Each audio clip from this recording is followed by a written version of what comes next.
Leeds United went into the most recent summer transfer window with a lot of problems to solve, with a hell of a lot of players leaving, forcing exits, and in terms of players that came in, they came pretty late.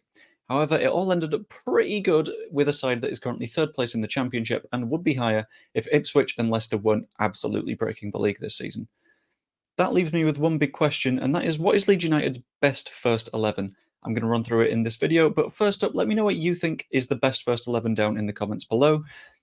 Compare, contrast, let me know the differences between mine and yours. Could be very, very interesting to see. First up is a place that absolutely picks itself. Goalkeeper has to be Illan Meslier. We signed him 4.5 years ago from Lorient for £4 million, and he's been a first teamer basically ever since. Kiko Casilla's racism ban put him into the first team, and he's not dropped that position at all, basically. Joel Robles took his place for a couple of matches at the end of last season, but I genuinely think that Illan Meslier is completely irreplaceable. You could make an argument for Darlow, but he's not very good with the ball at his feet. Meslier is the starting goalkeeper in this side, no matter what. Now we move on to right back, and right back is where we get a bit of a big question. We have a lot of options. We have Jamie Shackleton, who can play there, Luke Ayling, who's played there for a good while for us, Jed Spence is an option, and as is Archie Gray. And this is where I've sort of had to question the rules of what this first 11 is, and if it's based on pure ability, then without a doubt I pick Jed Spence. Jed Spence is presumably the best right back at the club, but we've not seen enough of him. And for that reason, I think I've landed on Archie Gray. Archie Gray is that nice blend between a nice attacking fullback and a defensive one. He can cover back, he can do all of the running, he can invert a little bit, which puts him into a more midfieldy role. He's very good at it. I would prefer him in midfield a lot of the time, but we'll get into that in a little bit when we make those picks. But with who we have fit at the moment available, I would definitely go Archie Gray. Going forwards, this might become Jed Spence, but we can't at the moment because we don't know what he's like. Now, moving into centre-back. The centre-backs just seem like a matter of common sense. It has to be Joe Rodon on the right-hand side, and it has to be Pascal Struijk on the left. In the most recent match that we've seen against Huddersfield, when we brought on Liam Cooper, he just seemed a yard behind the pace of the match, which can be really, really damaging against the top teams in this division. Against Huddersfield, it was fine enough. We were already 4 goals up, but Joe Rodon feels like the safer option there, and Pascal Struijk is taking on more of a leadership role. He's been captain a hell of a lot of the time and is in a very, very good run of form. Replacing him would be an absolutely shocking idea. So that is my pair at centre-back. And then you move on to left-back, and although Leeds United don't have a fit out-and-out left-back and haven't for a while, we have looked completely fine using Sam Byram there. Junior Firpo is a very, very good attacking left-back, that is without a doubt, and in theory, in this division, could be better than Sam Byram. But again, it's a bit like Spence. We don't have the evidence to say that he could take that spot in this division, and from what we've seen of him, he's got defensive mistakes in him. Byram combines the attack and the defence really, really well. Somehow has gone without an injury this season, although he had to be left out for one match earlier in the season. Wasn't a huge issue, though. Byram is a player that just makes sense here. Unless we get a left back in, unless Stuart Dallas is back fit. But again, we don't know how Dallas will feel when he comes back from his incredibly long-term injury. Now on to central midfield, and with Archie Gray being the right back, there is no doubt about picking Ethan Ampadu. He's a very, very good central defensive midfielder who acts as a sort of anchoring pivot in a weird way. He's able to just hold that line in front of the centre-backs, redistribute the ball really intelligently. He's someone that's never scored a league goal in his career, which is very, very weird for a midfielder. But I do not mind that in the slightest. He's able to do the job that he does to a top tier and allow the player next to him to do their job, and that in this case would be Glenn Kamara. Glenn Kamara against Huddersfield yesterday did more of what we want him to do. Took control of the game, played some excellent passes, was able to win back a lot of possession, and looked comfortable with the ball at his feet. He was able to receive from Ethan Ampadu, look for the opportunities, and build that pairing a little bit more effectively than he has before. Previously, it's felt like we've got Ethan Ampadu and Glenn Kamara, and now it feels like they're more of a duo, and if that keeps going, we're going to cause big problems for the other sides in the division. Now up to the front four. In fact, I'll dive a bit back more into central midfield as to why I've not picked some other players. Ilya Gurev I don't think has played enough. Could arguably become part of that conversation, but it's Ampadu he'd have to push past. Gray we've already got on the right back spot. If Jed Spence were to take that, there's an argument for Gray coming in for Kamara, but it's not 100%.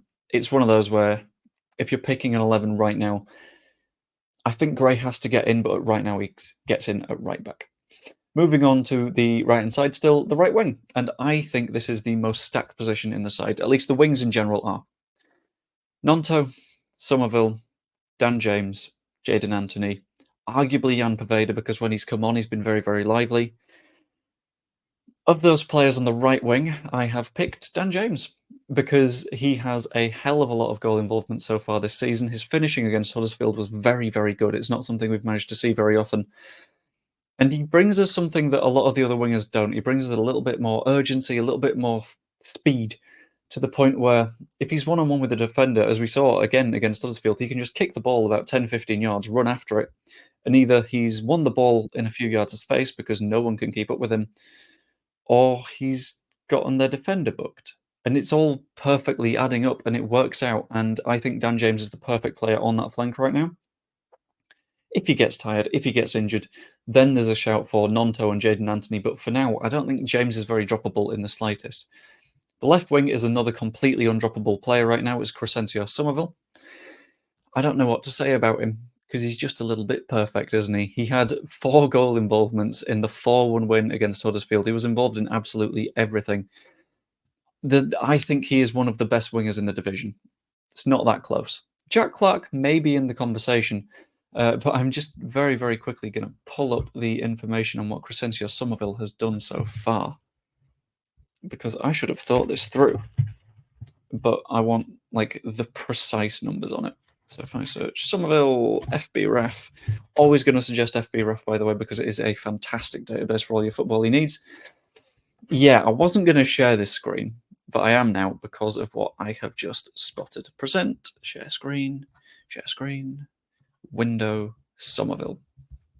Summerville is the best winger at the moment in the Championship, and I don't think it's that close. Top percentile for non-penalty goals. Top percentile for non-penalty XG, which he's somehow outperforming. Top percentile for shots taken. Top 3% for assists per 90. Top 10% for expected assists. Top percent for expected assists and goals. And top percentage for shot creating actions in a match. Also up there for carries, take-ons, touches. His passing is above average. It's just tackling and interceptions that he doesn't do because he's not in the bank of players that does that. Summerville is one of the best players in this Leeds United side. I would say the best, but I'm going to get to that in a little bit because I don't think it is that clear-cut. There's definitely a conversation to be had there. A conversation that we have after we take a deeper look into our number 10. Ish. Ish is for a good reason, because we're looking at Joel Piroe here.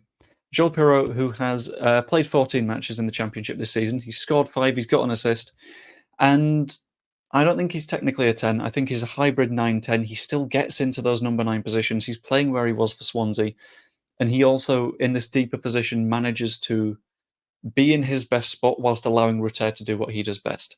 Spoilers, I might have to pick Georginio Rutter. But even then, Piroe's data is top tier, comfortably above average for non-penalty goals and XG and shots and pass completion. He's linking up play really, really well. I don't think he's droppable. Patrick Bamford is still very, very good, but I think Piroe brings that finishing touch that Bamford doesn't at the moment. Bamford might later in the season, but I don't think he has earned starts quite yet. And then we get to our centre forward. And there's a few options. In theory, you could pick Gelhardt, Mateo Joseph, Patrick Bamford, but I don't think anyone is going to say anything but Georginio Rutter here. I'm going to bring up Rutter's information right now, but all I need to know immediately is that he has created twice as many chances as QPR this season. And that's big chances. That's not just any old chance. That is the big chances that you expect to score.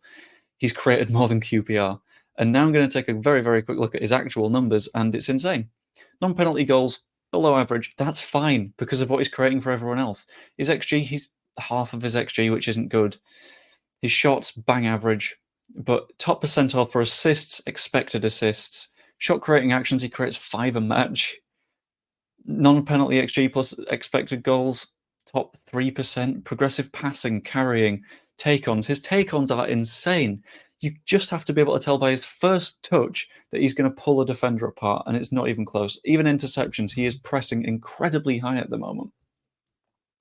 He's got an assist every other match recently. There's only so much that you can say about him before you start to say that he's sort of taking the piss a little bit. Like, the pre-assist for Crysencio Summerville was monstrous. I don't know how he even did that. Anyway, we'll get back to it.